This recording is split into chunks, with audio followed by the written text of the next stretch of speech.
Housekeeping items taken care of here. So I think you're already recording, right, Kara?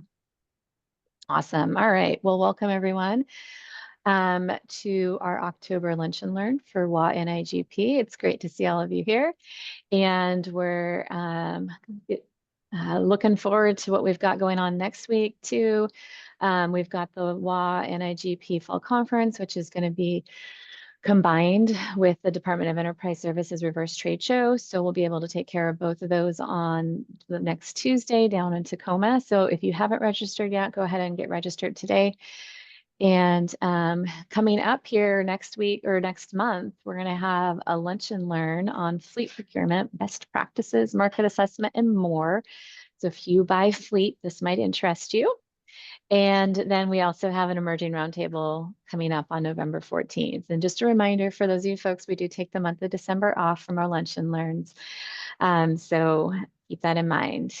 So, but go ahead and jump onto wanigp.org and go to meetings and you'll be able to see some of the upcoming stuff. So a couple housekeeping items coming up here is go ahead and please mute.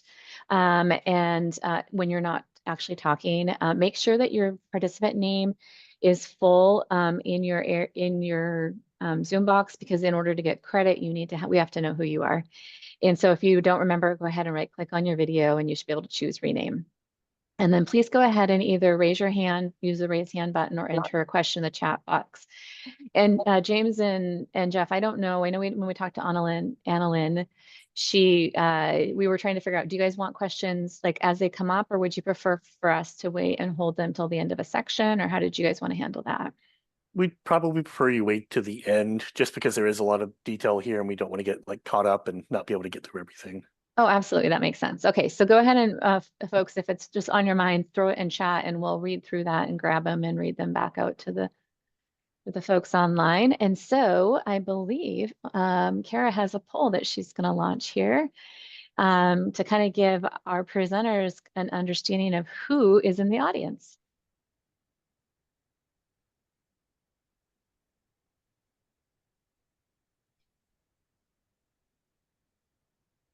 So we'll give you guys, what, 30 seconds?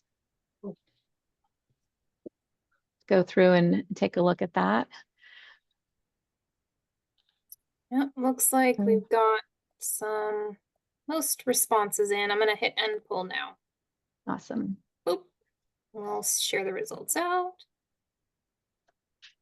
All right, so the majority of us are somewhat familiar with the standards and legislation, with not familiar at all coming in second. And then there's a few of you who are right in there and pretty familiar, so that's great. And where most of us are procurement, it's great to have some of our facilities and maintenance partners join us. So welcome. We appreciate you joining our session today. So we will go ahead and I'm going to turn this over to James and Jeff. I'll have you guys introduce yourself and kind of kick it off. So with that, the floor is all yours. Okay, I'll do a quick introduction while Jeff is getting the presentation set up. My name is James Witherington. I work with the Washington State Department of Commerce. I'm on the Clean Buildings Technical Team. And let's see, a lot of my focus is on the investment criteria and some other more nuanced compliance pathways. But today here, we're trying to kind of give you a general overview of what the Clean Buildings Performance Standard is and some ideas on steps and compliance pathways and whatnot.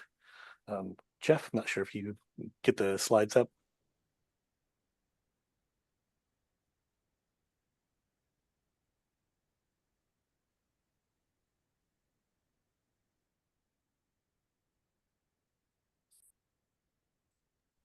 All right.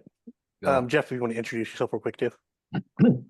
Yeah, my name is Jeff Rasmussen. I'm the Outreach and Education Program Manager for the Clean Buildings team. And so my focus is really trying to work with groups like this and communities across the state just to educate and become aware of the clean building performance standards and connect you all with the right resources, such as James with our technical team or even our incentives team as well. So glad to be here.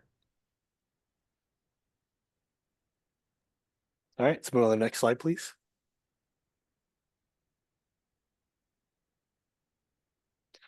Right.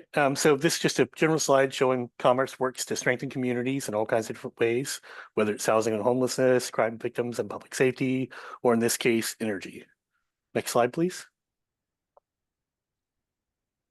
So just to give everyone a little bit of a heads up, there's a lot of technical detail in these slides. My goal today is not to go over every single detail or every single line for line piece of information here. My understanding is that you'll be provided this slideshow. And so what I'm really trying to do here is just give you a really general high level overview. And Jeff is going to go into a little bit more detail later on about the incentives, some resources, supports, and do a quick walkthrough of our website too, which has a lot of additional information as well. Next slide, please. So as a little bit of background, the Clean Buildings Performance Standards basically started in 2019 with House Bill 1257, and that instituted Commerce developing a performance standard for buildings, and our performance standard is based on ASHRAE Standard 100. The Washington State standard is a modification of 100, so we made some amendments and made a few changes in order to make it more relevant to Washington State specifically. And that standard deals with Tier 1 buildings and Tier 2 buildings. Go ahead and move on to the next slide. So first thing we're going to start talking about is Tier 1 buildings. All right. And to give you a little bit of an outline of what the standard looks like as it relates to Tier 1 and Tier 2 buildings, this is just a general overview of the sections and the relevant topics within the sections that you'll find within the standard itself. Next slide, please. All right, so Tier 1 buildings. Just to give you an idea, a Tier 1 covered building is a building that is sum of non-residential hotel, motel, dormitory floor areas that exceed 50,000 square feet, excluding the floor area. You may also have building complexes. Building complexes may be multiple buildings that are connected together through conditioned spaces on contiguous property. Those are the two big pieces for Tier 1. Next slide, please. In terms of personnel requirements and roles and responsibilities, there are three key ones for Tier 1 buildings. It's a qualified person, a qualified energy auditor if an energy audit is required, and an energy manager. This slide just kind of walks you through generally their general responsibilities. Next slide, please. Compliance schedule. This is probably one of the most asked questions, and kind of one of the really key important topics here is understanding when the building needs to report for compliance. So it's a staggered approach. So we start with the largest buildings first. So buildings that are 220,000 square foot or larger are the compliance reporting period is June 1st, 2026. The second section is buildings that are more than 90 but less than 220,000 square foot, and that's June 1st, 2027. And then the final cohort, which is between 50 and 90,000, which is June 1st of 2028. Next slide, please. So the requirements. First step really is benchmarking your building. So understanding what your energy use intensity is. The second piece of the requirements is, in addition to developing what your EUI is, you also need to develop what your energy use intensity target is too. You need to develop an energy management plan, an operation and maintenance program. And then there's two key methods of compliance with the energy performance metric for Tier 1. That's either meeting the EUIT or the investment criteria. I'm not going to get into a lot of detail on those two topics right now. I will say that we have a bunch of additional slides, videos, and presentations already on our website that go into more detail about the compliance pathways. It gets pretty technical, pretty in the weeds, so I want to avoid that today. Next slide, please. This slide gives you a general overview of the requirements for the energy management plan and the operations and maintenance program. Think energy management plan is benchmarking, developing energy efficiency measures. There's also, I see a question now, I'm going to go and answer it now. So you do need to do an EMP and O&M even if you meet the EUIT. That's a flat requirement across the board. Part of the energy management plan is also including a capital management plan. So planned replacements going into the future based on the conditions of your existing equipment. The O&M program really looks at inventorying your existing equipment and assets, determining how much remaining useful life they may have on them, what the maintenance schedule should look like, and what maintenance requirements you have. The O&M piece is really key in that it should be something that your facilities people on the ground are able to use on a day-to-day basis to really understand what the equipment systems, how they operate, and what they need in order to be maintained over time. Once again, I'm probably going to answer a question real quick here in terms of guideline and framework. The standard does lay out the requirements for the EMP and O&M. I don't have the sections memorized right off the top of my head. I think there's a slide up above that does talk about those sections. That would be, yes, section 9, section 7, and then getting into section 5 and 6 as well for energy management plans and operation and maintenance programs. All right, next slide, please. The compliance pathway. This is a somewhat of a flow chart that talks about the 3 different main key compliance pathways. The first one is exemptions. Sorry, I got a fly in the way here. Anyway, so the 3 key areas. One is you can apply for the exemption, which I'll talk about here in a little bit, about the different exemption categories. And the other 2 are meeting the UIT and the investment criteria pathway. This slide just kind of walks you through the decision tree of where you may end up at. Next slide, please. So exemptions, your building may be 50,000 square foot or greater, but it may also be exempt. This talks about the different exemption classifications. So lacking a certificate of occupancy, at least 50% of the conditioned floor is unoccupied, less than 50,000 square foot of conditioned space, and several other criteria here. We also have a whole slew of documents in our Clean Buildings document library that Jeff's going to show you later that talk about each of these exemptions more specifically and talk about what type of supporting documentation you may need to submit in order to qualify for said exemption. Go ahead and move over to the next slide, please. My least favorite topic, penalties. There are penalties associated with this as per the legislation. To give you an idea, the maximum penalty that needs to be paid for a building would be a $5,000 flat fee plus $1.50 per square foot based on the building size. That is a one-time fee per compliance period. The compliance periods are 5 years apart. So once every 5 years, this would be applicable if you do not meet compliance. And we do have a penalty calculator as well in our Clean Buildings library that you can use to kind of estimate what your penalty may look like. Or it may, maybe, I know it's on our website. I'm not sure if it's in the library currently, but it is available on our website. Next slide, please. All right, tier 2. So sorry, I know I'm kind of blowing through this stuff. I want to give plenty of time for questions and answers, and also know that I want everyone to have a chance to be able to take this back and digest it. There's a lot here. And I also want to have really good time for Jeff to walk through our website. So we're going to go ahead and move on to tier 2 buildings. Next slide, please.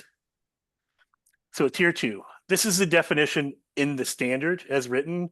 A better way of putting it are all buildings greater than 20,000 square foot up to 50,000 square foot, excluding parking garages, and all multifamily that's over 20,000 square foot. Like that's probably a better way of wording it than what's written here.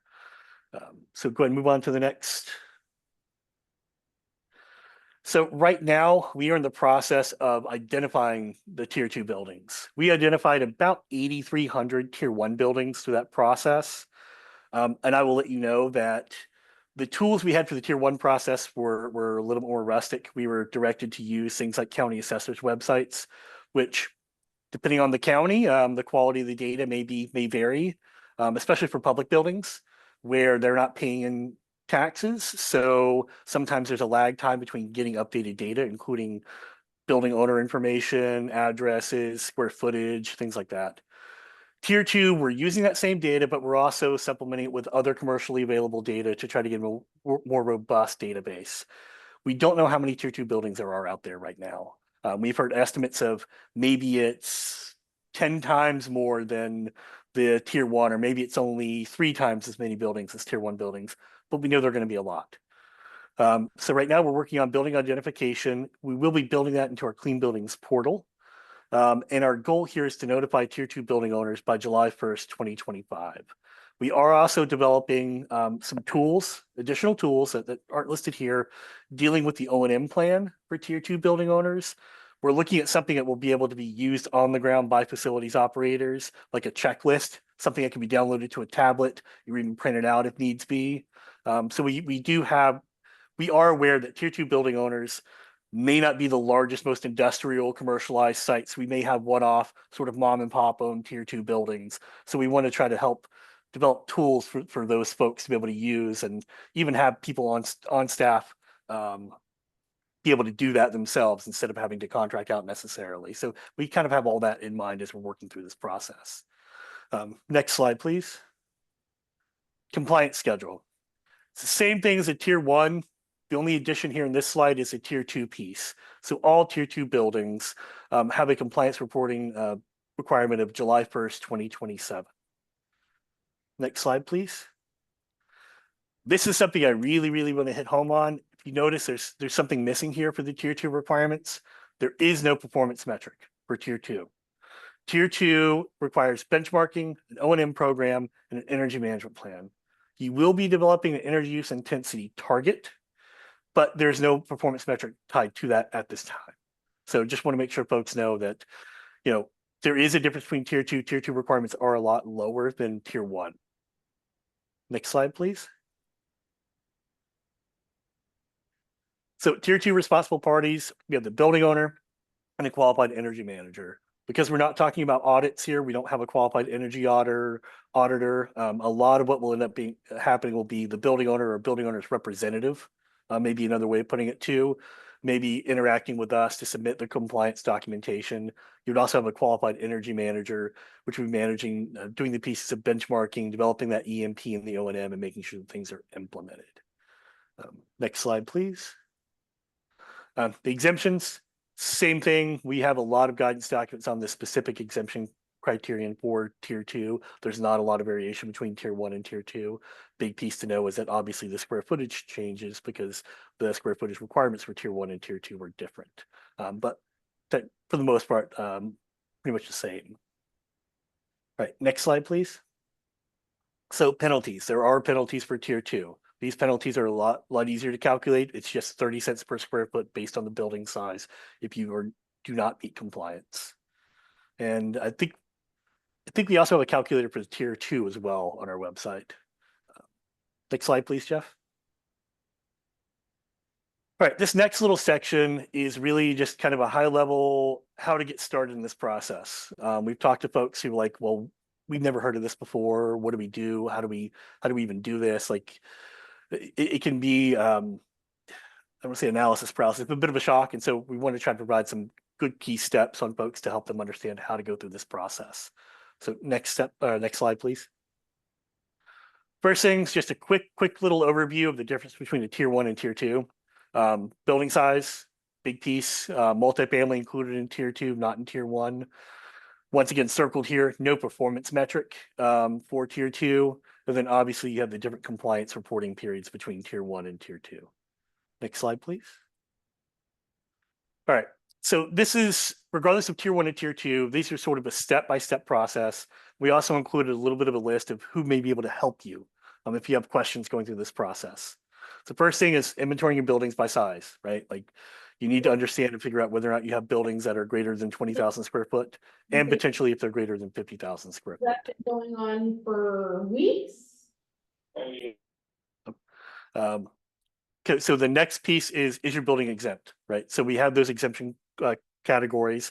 So if it's like manufacturing or industrial, so factory group F or high hazard group H, you are an exempt building. So for manufacturing industrial buildings, those buildings are exempt. That would be key to know. So you know whether or not you need to do something. You still need to submit an application showing that your building is exempt. So you still have to go through the exemption application process. It's not a matter of just not doing anything. Next piece we recommend is read and learn about the CBPS. We have tons of information on our website, and just a little precursor. I've worked for several different public agencies for the federal and state. And I know everyone likes to say we have the best website, we have the best, most robust material, but I will tell you right now, we have a ton of information on our website, and we have folks on hand that are happy to kind of walk through things and talk things out with you. Super transparent, I will tell you that. We also have a smart building help desk. There are utility accelerator programs out there available as well. So if your building does need to meet compliance, one of the first steps is benchmarking, and that involves reaching out to your utilities. They may have incentives, they have accelerator programs to help walk you through that process. Next piece is identifying resources and support. Oh, Jeff, you jumped me. Yeah, sorry about that. Shouldn't have said next. Identify resources and support. So like Fund Hub is a new site that Commerce is working through to provide a list of all kinds of different funding opportunities and grants that are out there. Once again, a lot of the same things between the number 3, number 4, but just know that there are additional resources and support out there for folks. Trying to avoid using the word next. So following that, you should build your team. So you may need to either identify and or hire a qualified person and a qualified energy manager. It really depends on the resources you have on hand. Okay, so next slide. Sorry, I should have said next slide. We're working on it. We'll get our coordination better. All right. So step 6 is benchmarking the building. So working through utility provider, creating an account through Energy Star Portfolio Manager. Once again, there are accelerator programs out there that are made to help with this process. Step 7 is determining a compliance path for tier 1. So be working through the qualified person, maybe reaching out to Commerce staff if you have questions about it. And then steps 8 and 9, develop the EMP and O&M and submit compliance documentation is really based on what you're doing specifically for your building, building out these programs, and then submitting that for compliance. I think that's it on this section. So go ahead and move over to the next slide, please. All right, here's a few things to consider. And this next slide, go ahead and move on over, is something that we kind of talked out a little bit internally, trying to figure out what may be applicable to the folks that are on this call, not knowing a whole lot of who may be on this call. Hopefully we hit the mark a little bit here. But one thing to note is that compliance may require hiring a consultant. So you may be contracting out for services, whether it's benchmarking, conducting energy audits. You need a qualified energy auditor who is familiar with the ASHRAE audit process. You may need it for project work. You may need a qualified person. There may be really the potential for service contracts as part of this work. The next could be service and or more construction-based contracts to energy efficiency upgrades. So either providing the materials like lighting projects, submetering heat pumps, or actually going out and doing the work themselves as a direct construction contract. Another way of looking at this is that there's likely going to be planning, engineering, and design cost, PED cost, that are more administrative in function. And then there's also the potential for construction cost if you're having to go out and modify your buildings using energy efficiency measures to bring down your EYT. So that's kind of what we talked about, a little bit of potentially things that would be important to note. And Jeff, I'm going to hand it on over to you now. All right. Thanks, James. Appreciate that. Yeah, as James mentioned earlier, a lot of information that's out there, and we totally understand and also understand the complexity of it all. That's why we've got just a huge, robust gathering of resources on our website available, and I'll go over that. But first, I want to start off with the incentives. This originally started off as, or we kept hearing comments in the very, very beginning back in 2019 of how this is unfunded. However, since things started to progress and we heard from the public, we were successful and able to get some funding available for the Clean Building Performance Standards and those that comply early. So that's a lot of what we'll see here, starting with the Tier 1 early adopter incentive. And so this is for Tier 1 buildings. Again, Tier 1 buildings are commercial buildings over 50,000 square feet. And to be eligible for this Tier 1 incentive, obviously have to be a Tier 1 building, 15 EUI energy use intensity target or more above the target, and be served by a participating utility and be in compliance within the Tier 1 standards by the program end date that you see on the screen there. So within the portal, there's the documents that are required for this, that as a building owner or your consultant that's managing this, be able to walk through. With the Tier 1 incentive program, there is $75 million that was allocated for this program. The incentive is paid out to the buildings that qualify at $2 a square foot plus 5 cents KBTU saved above and beyond the 15 EUI program. So this is actually new-ish to us originally. And when the Tier 1 incentive was launched, it was at 85 cents a square foot.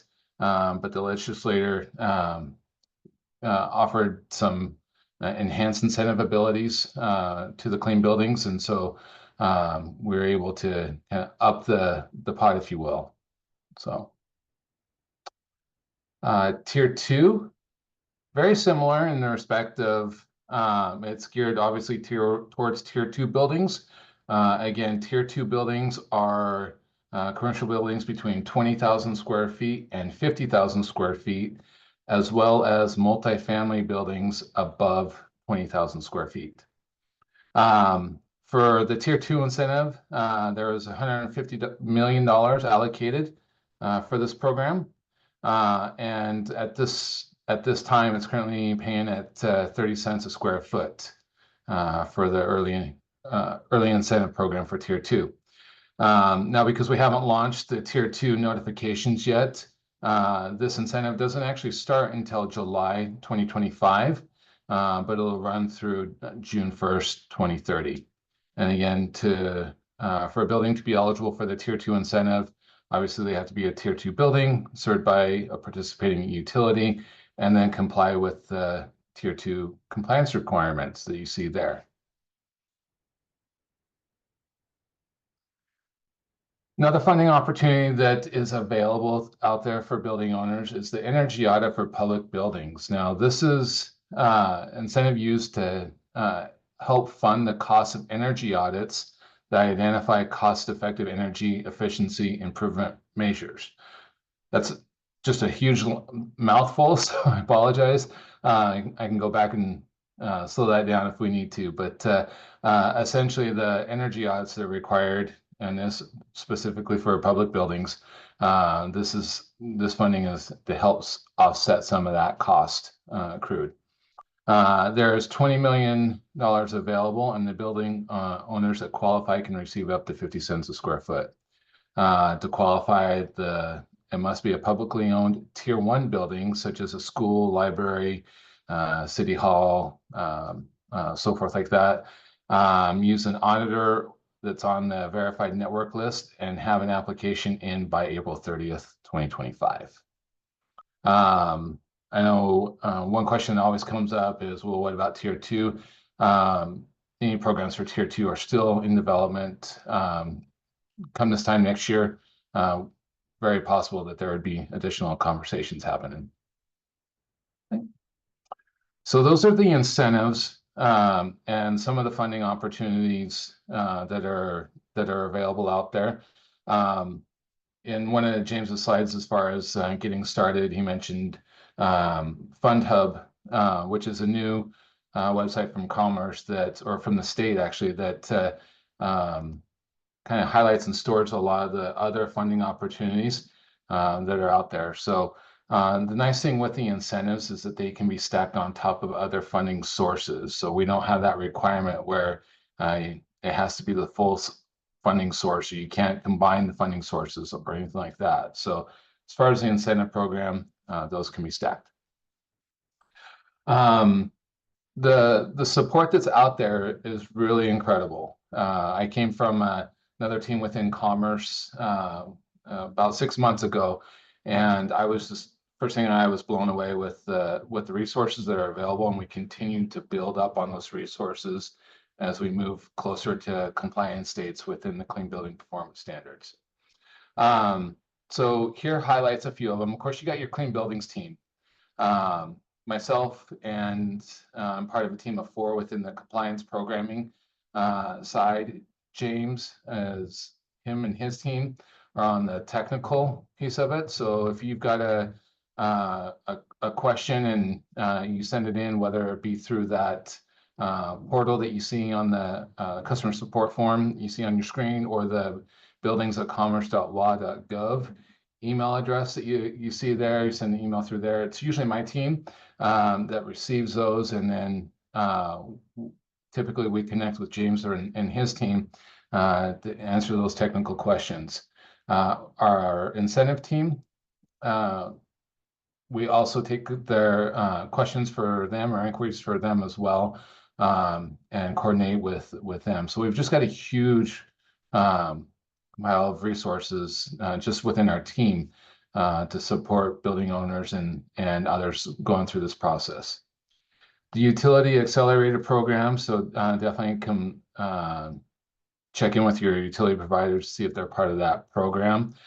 Smart Building Center and Building Potential free help desk that's available. And of course, the Energy Star Portfolio Manager offers a lot of customer support and trainings. All right, so now this is the time got set aside to do some walkthrough on the website just to show folks. I guess before I jump off of the presentation, I don't know if there were any quick questions. James, do you think we should take before I pull down the slides? Yeah, say if there's any questions, it might not be a bad idea to go ahead and fill those now, then you can go through your walkthrough. Okay. We did have one in the chat is there a guideline or framework on what to include in the energy management plan or in the O&M operations and maintenance? Yep. So Yes. I'm sorry, I mean, catch I off. was just going to say, you may be going to show that on the website, but that was the one that was shown up here that I missed, unless I missed something else. Okay, so there are pieces of the standard that talk about the specific requirements for the EMP and O&M. There's also an EMP and O&M reporting tool, which can be used as a checklist to kind of walk through to make sure that whatever program and plan that you're developing will meet that. And we are also, I think I mentioned, working on some O&M tools for tier 2 buildings specifically. Some good like reporting tool templates that go through like a site-by-site walkthrough of inspection tasks and things like that to help folks. Looks like, I have chat pulled up, so if I can read through if that's fine. That'd be great. Cool. All reporting is done in Energy Star. So yes, your Energy Star Portfolio Manager account, you should be linking to Commerce, and that will be reported through our Clean Buildings portal. So you should be using Energy Star Portfolio Manager, and we'll be linking that and carrying that data into the Clean Buildings portal. I believe that's Form C, if I remember correctly.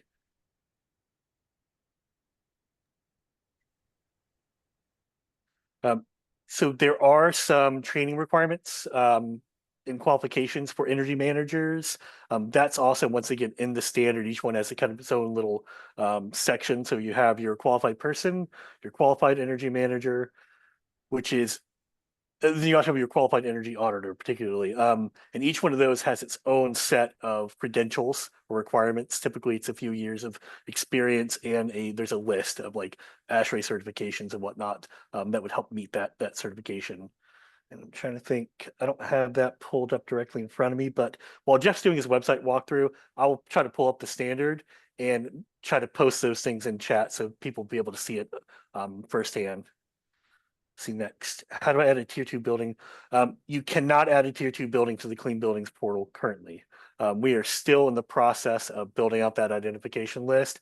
And so that functionality won't be available until hopefully July of 2025. If there's any other questions, and hopefully I didn't blow through things too fast. I know I can kind of talk fast. I apologize. Just want to make sure I'm getting through things and answer as many questions as we can here. Are there more details on the exemptions? The owner of the activities such as manufacturing, warehousing. So we do have guidance documents specifically on these exemptions, which I believe, Jeff, you're going to walk through the document library, right? Cool. Yeah, so he can show you those documents there, where there are specific documents that talk about each exemption, particularly manufacturing and warehousing too. Just so you know, one of the key things here is that for compliance requirements, it is the building owner who's ultimately responsible for meeting compliance. So just bear that in mind too if there are lease spaces. One thing I did want to point out for occupancy as well that's kind of a recurring question is when we talk about physical occupancy of a building for an exemption, it's not about density of the tenants or density of population or anything like that. It's very much the real estate concept of physical occupancy as to whether or not the building is leased or unleased.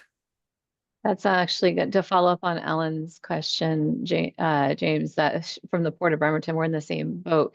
We have these buildings that 3 years from now may change the occupancy because they're leased right now, and then all of a sudden they're gone and something else comes in and we demise a few walls, and now it's like, okay, well, at that point, I'm assuming we have to do another analysis to determine whether we fall underneath that and what our next steps would be. Is that what I'm hearing?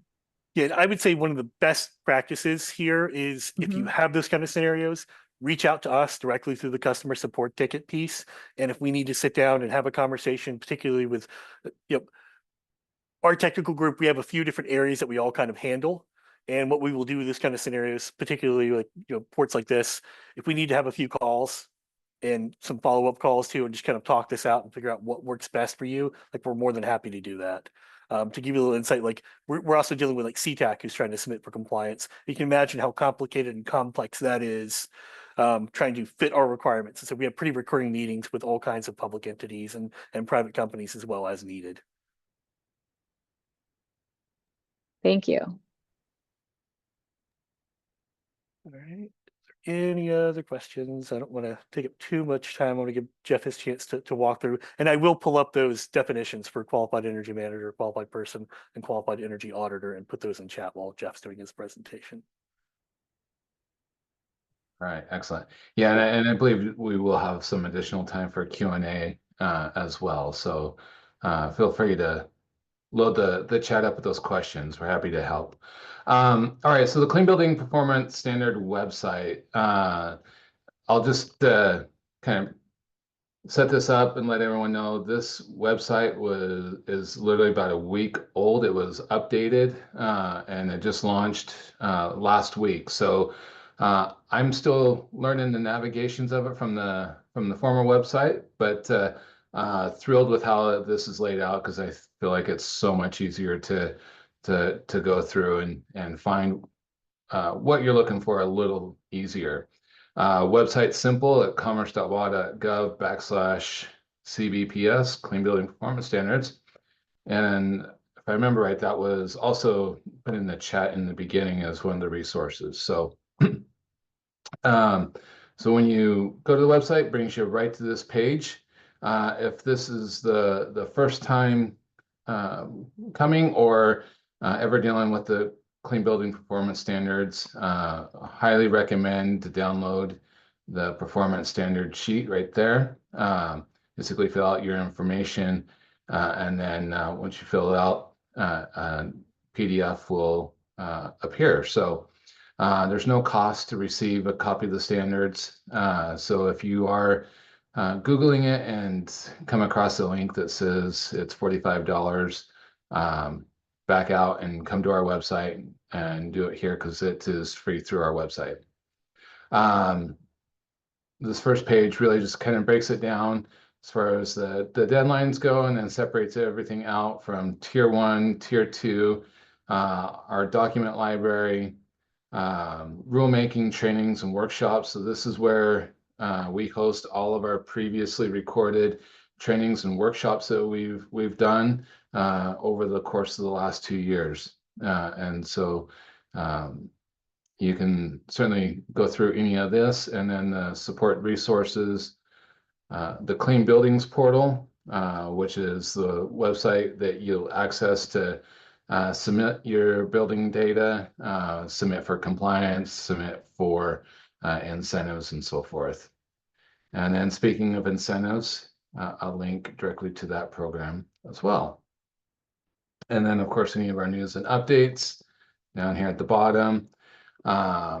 Resources, a couple that are really good is our FAQ. This is a compile of a lot of the common questions that we receive compiled into this easy FAQ. While we're this part of the page, office hours, I'll just highlight this. This is a monthly office hours program that we put together to support building owners and their representatives. It's an opportunity just to come and meet with clean building staff, such as myself and James, get your questions answered, walk through some scenarios, or just really talk about clean building performance standards. Fourth Tuesday of every month from 10 to 11 is when we host these hours. And then, of course, if you've got questions outside of those times, we've got easy connections for that as well. But some of our upcoming events, and these aren't just our events, these are any events in regards to the performance standards. So see City of Bellevue, PSC, and then of course we've got our multifamily nonprofit webinar on October 17th. Coming back up here to the top ribbon over here really highlights just what we went down. Support contact, this is the Clean Building Performance support form. So you need to connect with us. Fill out this form. It captures some of your information that you put in. Like I said, it's usually my team that receives those, and then if there are answers that we cannot answer or questions we can't answer for you, then we make sure we pull in the experts such as James and his team, or Josette and the incentives team. And then while we're here, again, just to really highlight, we do a weekly publication, call it the Clean Buildings Performance Standard Bulletin.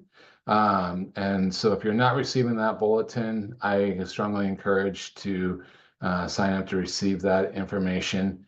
Usually, if we've got updates, it's there before we can get it on our website. All right, so just to touch on these real quick, Tier 1 compliance, everything you need to know about Tier 1, the benchmarking, the EMP, the O&M, find out if your building's exempt, how to start the process, more additional resources, and certainly I'm not gonna touch on everything here, but just give you an idea of what's all in here. Same thing with Tier 2, and each time we go into a different one, it always highlights the compliance schedule or the reporting schedule. So hopefully that eliminates or at least reduces the stress of not knowing when to comply. So we've got it in there as well. Now the document library James mentioned here. So these are where all your forms are at, including your exemption forms. And so if I come down here, I believe it was 21. 21A through G are your exemption forms that James was mentioning, so you can see through there. And it just pulls up an easy PDF and talks it through, highlights, gets into some pretty good detail of the exemption and what needs to happen. So additionally, there's your incentive criteria tool, roles and responsibilities. So a lot of what we've gone over on the slide deck is also in here, just in the formal guidance document version. Incentives. So this takes you right to the incentives page. And just like with our building performance standard page, it really breaks it down. You've got your Tier 1 section and your Tier 2 sections. And of course, your energy audits for public buildings. So in my opinion, a very simple, easy to navigate website, far better than what we had before, in my opinion, and easy to find stuff. Now, with that, again, just updated a week ago. And so if you happen to be poking around and going through this and realize that you're not finding what you need, please let us know. I know I tend to find these all the time and connecting with on land, saying, hey, it's not there. We need to have that. This is what I'm hearing from folks out there. So, James, anything else you feel that we should touch on while we've got the website up? Yeah, I would just say, if you notice in the document library that there's something missing, something sort of like Jeff said, that there's a topic or something that you feel like is really important, like Jeff said, reach out to us. We are constantly updating and adding new documents to our guidance document library. One of the things we're working on something regarding solar and how to count solar for energy use intensity and energy use targets. We're creating guidance documents dealing with benchmarking, a step-by-step guide to how to go through the benchmarking process. I'm working on stuff for the investment criteria, so life cycle cost, bunch of engineering, economics, nerdy stuff, if you happen to go down that route. So just be aware that we are constantly trying to update this and add this. One of the things we were kind of doing now more so than I think previously is that creating FAQ sheets for specific scenarios or types of scenarios to hopefully provide a little bit more definition and example-led explanations for folks because it may be helpful. But other than that, I don't think I have anything else to add, Jeff. Yeah, perfect. Well, the one thing well, not necessarily with the website, but with the support and resources, just like what we're doing here with your folks today, we certainly are open to coming out into your communities and sharing the information, whether it be a virtual or an in-person event, if we can. Part of my role is to try to coordinate these with our teams and come out myself and just educate the community on the performance standards and what's out there and what's available and the opportunities that are there. So this is a busy month for our team. We're successful in getting out quite a bit. And then we continue as we move into tier 2. I know we're going to have more communities that want to know the information. And so if you're part of an organization, I heard the ports mentioned, certainly feel free to reach out to me, and I'm more than happy to try to coordinate to come out or set something up virtually and see what we can share. So I'm going to stop sharing, and at this point, I think we open it up for Q&A. Okay, sounds good. Really quick, if I can add just one more thing.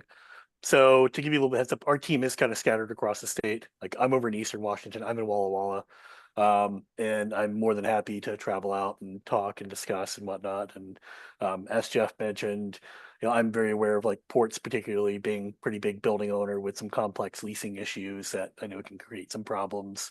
So yeah, I'm more than happy to reach out, chat, whatever needs. Yeah.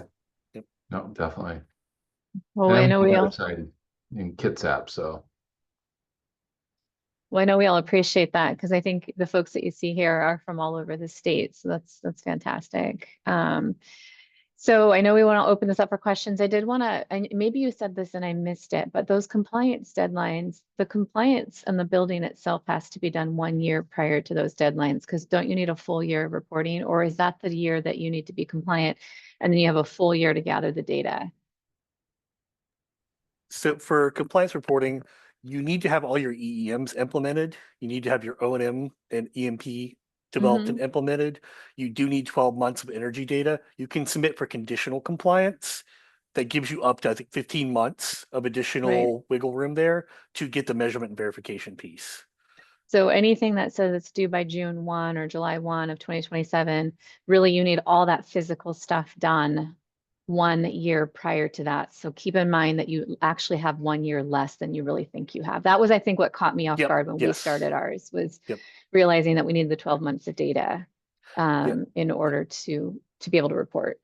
So that's really key. And like I said, there is conditional compliance, but you need to apply for conditional compliance 180 days prior to your reporting period. So once again, that's like kind of pushes out a little bit differently to where in an ideal world, you would have all your EEMs implemented a year prior. There is wiggle room to be a little later than that, like up to 6 months. But then at that point, you really have to have the EEMs implemented. You'd have to submit for conditional compliance, and that would give you additional time to go through and do your measurement and verification to meet the compliance requirements. And there's probably no guarantee you'll get the conditional approval for conditional compliance or.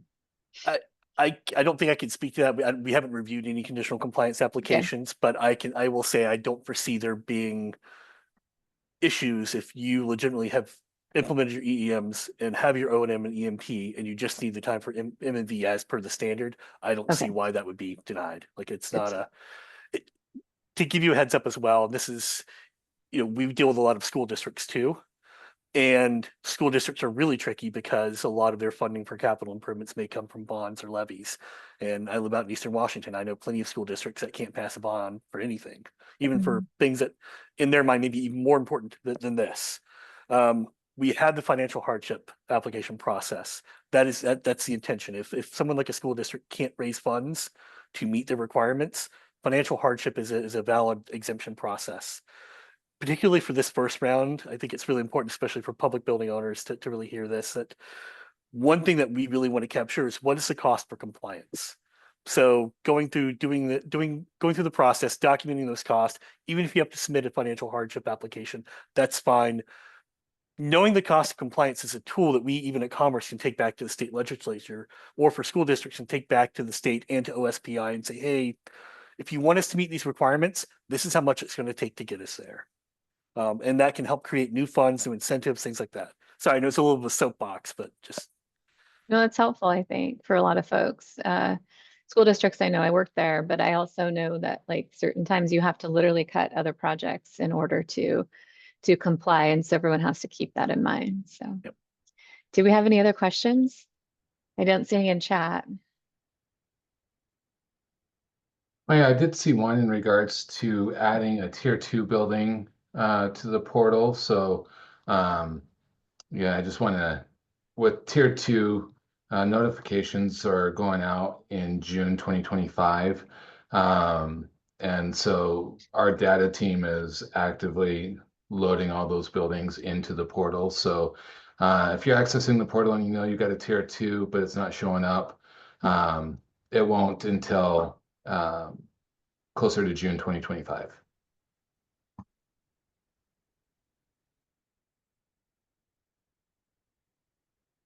Any other questions, comments?